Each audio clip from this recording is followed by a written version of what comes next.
सुप्रभातं छात्राः। अद्य वयं पठामः संसारसागरस्य नायकः इति पाठस्य अवशिष्टं पाठं। छात्राः, पूर्वकक्षायां वयं पठितवन्तः यत् अनुपम मिश्र महोदयस्य कृतिः आज भी खड़े हैं तालाब के इस पाठ के संसार सागर के नायक नामक एक अध्याय का संस्कृत अनुवाद जो है संसार सागर से नायकाः, उसको हम पढ़ रहे हैं। अत्र संसार सागरस्य ये नायकाः सन्ति ते इदानीम् अज्ञातनामानः सन्ति। अभी वो अज्ञात नामान है, मतलब वो अभी अनजाने हैं, अनसुने हैं। और लास्ट में हम पढ़े थे ये अद्य अज्ञात नामानः सन्ति पूरा पूर्व काले ते बहु प्रसिद्धाः सन् एवं अशेष देशे तडागाः निर्मीयन्ते स्म एवं तेषां निर्मातारः अपि अशेष देशे निवसन्ति स्म। एवं वयं पठितवन्तः तडाग निर्मातॄणां सादरं स्मरणार्थं वयं गजधरः इति सुन्दरः शब्दः प्रयोगं कुर्मः। एवं अयं शब्दः गजधर इति शब्दः इदानीमपि अस्य प्रचलनं भवति, कुत्र न राजस्थानस्य केषुचित् भागेषु। तदनन्तरं कः गजधरः इति प्रश्नः आगच्छति। तो वदति यः गजपरिमाणं धारयति सः गजधरः। यः गजपरिमाणं धारयति, तो गज परिमाणम इत्युक्ते गज मतलब क्या है? मैं बोला था आपको कि जो मिस्त्री माने काम करुछंदी, तुम माने ग्राम रे देखिथिबो, से माने काम को गला बेले जेमती से माने धरंती करणी उषा सेमती गोटे गज बोली गोटे जिनस से माने नेकी जानती। पूर्वरु गज से माने गोटे काठर नउथले, एबे आल्मुनियम रो गज मध्य मिलुची। प्राय से माने आल्मुनियम रो गज मध्य प्रयोग करछंती। जदि तुमरो पाखरे की मिस्त्री अछंती ताको तुमे पचारि पारिबो, से कहिबे गज कोन बोली। तो गज परिमाण आउ से गजर लंबाटा केते ना 3 फुट। ओके, एग्जैक्ट 3 फुट नुहे, 1 गज इक्वल टू 2.9856 समथिंग। तो लगभग 3 फुट गोटे गजर परिमाण होची 3 फुट। तो यह गज परिमाणं धारयति, जे गज परिमाण यह धारणं करोति सः गजधरः इति उच्यते। जे गज परिमाण को धारण करे ताकू आमे गजधर बोली कहबो। गज परिमाणम एवं मापन कार्य उपयुज्यते। एवं ये जो गज परिमाण ता कौन हुए ना, गज परिमाणम मापन कार्य, मापन को जाने माप चुप जोटा कहती। तो गज परिमाणम मापन कार्य उपयुज्यते, मतलब उपयोगः भवति। समाजे त्रिहस्त परिमाणात्मिकीं लौहयष्टिं हस्ते गृहीत्वा चलन्तः गजधराः इदानीं शिल्पी रूपेण नैव समादृताः सन्ति। यहाँ जो पिक्चर है बच्चों, इसको भी जरा देखिए। ये जो हाथ में जो उसका है उसको बोलते हैं गज। इस पिक्चर में इस व्यक्ति के हाथ में जो है उसको गज बोलते हैं। वो क्या है ना, समाजे अस्मिन् समाजे त्रिहस्त मतलब 3 हाथ, त्रिहस्त परिमाणात्मिकीं लौहयष्टिं, मतलब स्वहस्ते त्रिहस्त परिमाणात्मिकीं, ये अस्य लंबः कियदस्ति ना 3 परिमाणं। तो समाजे त्रिहस्त 3 हाथर परिमाणर लौहयष्टिं, लौह पता है लोहा, यष्टि मतलब दंड बजाको आमे कहूचे बाड़ी। तो समाजे त्रिहस्त परिमाणात्मिकीं लौहयष्टिं हस्ते गृहीत्वा चलन्तः गजधरः। गृहीत मतलब पकड़ के, चलन्तः गजधरः चलते हुए गजधर इदानीं वर्तमान समय शिल्पी रूपेण नैव समादृताः सन्ति। तो ये गजधराः इदानीं सन्ति, ये राजस्थाने अपि सन्ति। ते गजधराः इदानीं शिल्पी रूपेण नैव समादृताः सन्ति। इदानीं ते शिल्पी रूपेण समादृताः मतलब आदृताः न भवन्ति, मतलब उनका अब शिल्पी के रूप में उनका आदर समादर नहीं किया जाता है। हाँ, अभी भी वो त्रिहस्त परिमाणात्मिकीं लोहयष्टिं हस्ते गृहीत्वा चलन्ति, तथापि ते इदानीं वर्तमान समय ते शिल्पी रूपेण, शिल्पी पता है मिस्त्री जहाँ को आम कहवा या फिर इंग्लिश इंजीनियर मध्य कहूचे, बहुत ना तार अच्छे। तो इदानीं ते शिल्पी रूपेण, शिल्पी मतलब यह शिल्पम करोति सह शिल्पी, इदानीं ते गजधराः शिल्पी रूपेण समादृताः न भवन्ति। गजधरः यः समाजस्य गाम्भीर्यं मापयेत् इत्यस्मिन् रूपे परिचितः। तो इदानीं वर्तमान समये गजधराः कस्मिन् रूपे परिचिताः सन्ति न यः समाजस्य गाम्भीर्यं मापयेत् इत्यस्मिन् रूपे परिचितः। तो इदानीं गजधरः कस्मिन् रूपे परिचितः यदि प्रश्न आगच्छति न यः समाजस्य गाम्भीर्यं मापयेत् इत्यस्मिन् रूपे परिचितः, मतलब समाजस्य गांभीर्यम, गांभीर्यम मतलब गंभीरता, समाज का जो गंभीरता है उसको मापने वाला इत्यस्मिन् रूपे परिचिता। ये क्यों कहा गया है? देखिए अभी अभी जो गजधर है उसको क्या किस रूप में हम पहचानते हैं ना, जो समाज की गांभीर्य को, गंभीरता को जो नापता है उस रूप में परिचित है गजधर। तो समाज को, गांभीर्य को जो मापता है, मतलब कौन माप सकता है? जो समाज को अच्छी तरह से पहचानता है वो समाज की गंभीरता को नाप सकता है। तो उसी हिसाब से अभी गजधर परिचित है। ओके, एठी गोटे उदाहरण दूची तुमको, तुम माने मूवी मानकरे या फिर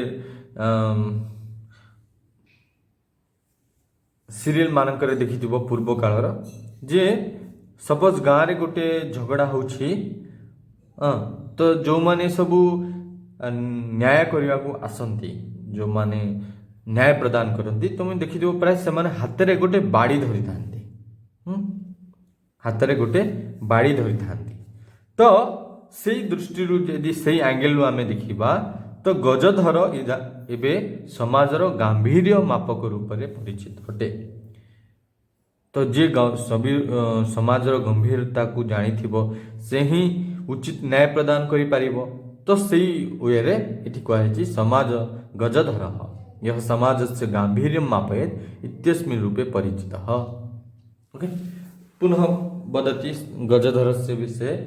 गजधराः वास्तुकाराः आसन्। ये गजधराः आसन् पूर्व समये ते वास्तुकाराः आसन्। वास्तुकाराः मतलब वास्तुकार करे आर्किटेक्ट। आर्किटेक्ट कौन काम? आर्किटेक्ट तुमर जेतेबेले आमे घर गोटे बनाउछे, आर्किटेक्ट माने घर डिजाइन दियंती, या फिर तुम्हें तुमर गोटे घर अछि तुम्हें ताको रिडेवलपमेंट करबो। ओके, मतलब ताको आउ थरे नुआ करिकि सेई घरटा को नुआ स्ट्रक्चर रे बनेबो। तो सेथे लागी आमे आर्किटेक्ट मान को डाकंती आ समान ताको रिडेवलपमेंट करंती, से माने नुआ नुआ प्लानिंग प्रदान करंती, नुआ नुआ स्ट्रक्चर दियंती, डिजाइन दियंती। तो गजधराः अपि वास्तुकाराः आसन्। ये गजधर माने मध्य आर्किटेक्ट थिले। पूर्वर जो आर्किटेक्ट काम ए माने ही करथिले। तो बदति कहूची कामम ग्रामीण समाजो भवतु नागर समाजो वा तस्य नवनिर्माणस्य सुरक्षा प्रबंधस्य च दायित्वं गजधराः निभालयन्ति स्म। तो कहूची कामम मतलब कार्यम ग्रामीण समाजो, ग्रामीण समाजस्य कार्यम भवतु अथवा नगर समाजस्य, मतलब ग्रामस्य कार्यम भवतु अथवा नगरस्य कार्यम, तस्य कार्यस्य नवनिर्माणस्य, नूतनतया तस्य निर्माणस्य एवं तस्य सुरक्षा प्रबंधस्य, उसका जो सुरक्षा है उसका प्रबंध से दायित्व गजधराः निभालयन्ति स्म। निभालयन्ति मतलब निभुथिले, जहाँ को आमे ओडिया रे कहबा संभाळुथिले। तो कामम कार्यम ग्रामीण समाजस्य ग्रामस्य भवतु अथवा नगरस्य तस्य नूतनतया निर्माणस्य एवं तस्य सुरक्षा प्रबंधस्य दायित्वं गजधराः एव निभालयन्ति स्म। स्म मतलब अतीत काल में बोल रहा है, मतलब उस समय में। फिर बोल रहा है नगर नियोजनात् लघु निर्माण पर्यंतम सर्वाणि कार्याणि एतेषु एव आधृतानि आसन्। बोला है कि नगर नियोजनात्, नियोजन मतलब उसकी योजना, जो बोले नगर की योजना से लघु निर्माण पर्यंत। देखिए नगर में क्या होता है, नगर में बहुत बड़े बड़े काम होते हैं, हाँ कि नहीं, नगर में बहुत बड़े बड़े काम होते हैं और ग्राम में छोटे छोटे काम होते हैं। तो बोल रहा है कि नगर नियोजनात्, नगर में जो काम नियोजन होते हैं, जो योजना होते हैं, वहां से लेकर के लघु निर्माण पर्यंतम, लघु ग्राम में जो लघु लघु निर्माण होते हैं वहां तक, सर्वाणि कार्याणि एतेषु एव आधृतानि आसन्। एतेषु मतलब केषु, न गजधरेषु, एतेषु मतलब गजधरेषु। तो नगर नियोजनात् लघु निर्माण पर्यंतम सर्वाणि कार्याणि गजधरेषु एव आधृतानि आसन्। सर्वाणि कार्याणि गजधरेषु आधृतानि आसन् मतलब उन पर आधारित थे, उनके ऊपर निर्भर थे सारे काम। ते मतलब ते गजधराः योजनां प्रस्तुवन्ति स्म। ते योजनां, जो बोला मैंने प्लानिंग, ते वो प्लानिंग करते थे। भावी व्ययम आकलयन्ति स्म, जो व्यय होगा, ओके, भावी व्यय, जो व्यय होने वाला है उसको हम बोलते हैं भावी व्यय।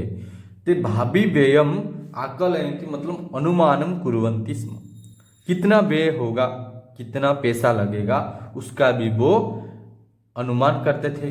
उपकरण भारान, अभी ये काम होगा, काम के लिए जो जो सामान चाहिए उसका भी भार, उपकरण भारान अपि ते संगृह्णन्ति स्म, ते ग्रहणम कुर्वन्ति स्म। उपकरण का जो भार है वो भी वही लोग ग्रहण करते थे।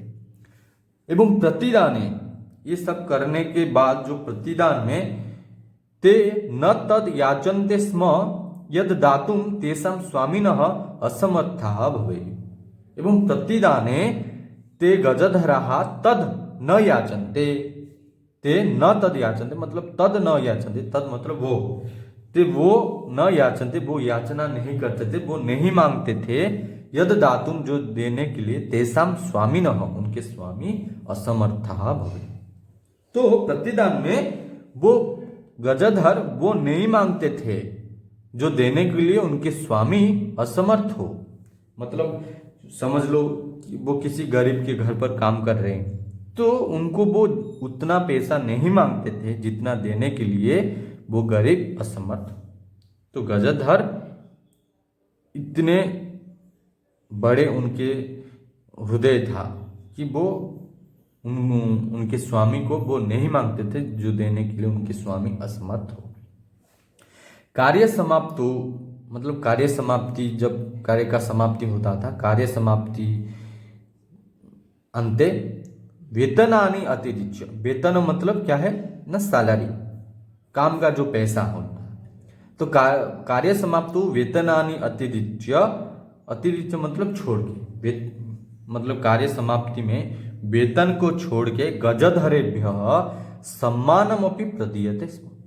तो कार्य समाप्ति के बाद जो उनका जो वेतन है, जो उनको पैसा देना है, उसको छोड़ के सम्मानमपि प्रदीयते स्म, गजधर को सम्मान भी किया जाता था।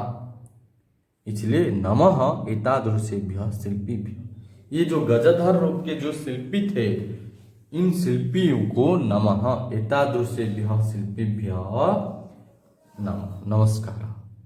एवं प्रकारेण अत्र अस्मिन् पाठे, अस्य पाठस्य यः रचयिता अस्ति अनुपम मिश्र महोदयः, सः गजधरेभ्यः तस्मिन् समये गजधराणां किं महत्त्वम् आसीत् तद् विषये इदानीं सः आलोकोपातं करोति। एवं तडागानां कियत् महत्त्वम् आसीत् तस्मिन् समये तस्य विषये अपि किञ्चित् विवरणम् अत्र प्रददाति। ओके, तो भवन्तः वीडियों पश्यन्तु, यदि कुत्र अपि डाउट् अस्ति तर्हि पृच्छन्तु। ओके, इदानीं किञ्चित् एक्सरसैज् मध्ये गच्छामः। ऐसा एक्सरसाइज अस्ति, ये एकपदेन उत्तरतः है। आप लोग चैप्टर को पढ़ेंगे, उसके बाद इसका आंसर करेंगे। फिर ये प्रश्नानाम उत्तराणि पूर्ण वाक्य में इसको लिखना है, इसका भी आंसर आप लोग करेंगे। प्रश्न निर्माण करेंगे, फिर संधि करेंगे, और ये यहाँ पर कुछ क्रियापद दिया गया है और कुछ अव्यय पद भी है, जैसे सह। जो जहाँ अप्रोप्रिएट है उसको आप लगाएंगे। फिर ये तुमुन त्वाप अल्य प्रत्यय, इसको हम पढ़े थे 7th क्लास में, जरा याद कीजिएगा उसको। उसी हिसाब से लिखेंगे, जैसे क्रू का कर्तुम उसी तरह होगा, आप लोग इसको भी लिखेंगे। और फिर लास्ट में है आप लोगों का क्या है, ये देखिए, ये उपपद विभक्ति है। इसका भी हम पढ़ाई किए थे 7th क्लास में। मतलब परितः, उभयतः, सर्वतः, धिक योगे का विभक्ति भवति, सहयोगे का विभक्ति भवति, ये सब हम 7th क्लास में पढ़े थे। ओके, तो उसी हिसाब से आप लोग यहाँ जो शब्द दिया गया है वहाँ वही विभक्ति आप लोग लगाएंगे। और ये सब करके आप लोग इसका जो एक्सरसाइज है आज शाम तक आप लोग भेजेंगे, इसका एक्सरसाइज। और एक बात लास्ट में मैं बोलना चाहूँगा, वीडियो देखने के बाद आप लोग कमेंट करेंगे, तभी मुझे पता चलेगा कि कितने लोग वीडियो देखे हैं। ओके, कमेंट में आप लोग कुछ भी लिख लीजिए, ओके, तभी मुझे पता चलेगा हाँ इतने लोग ये वीडियो देखे हैं। ओके, तो आज के लिए इतना। नेक्स्ट क्लास में हम सप्तभगिन्यः इस चैप्टर को पढ़ेंगे।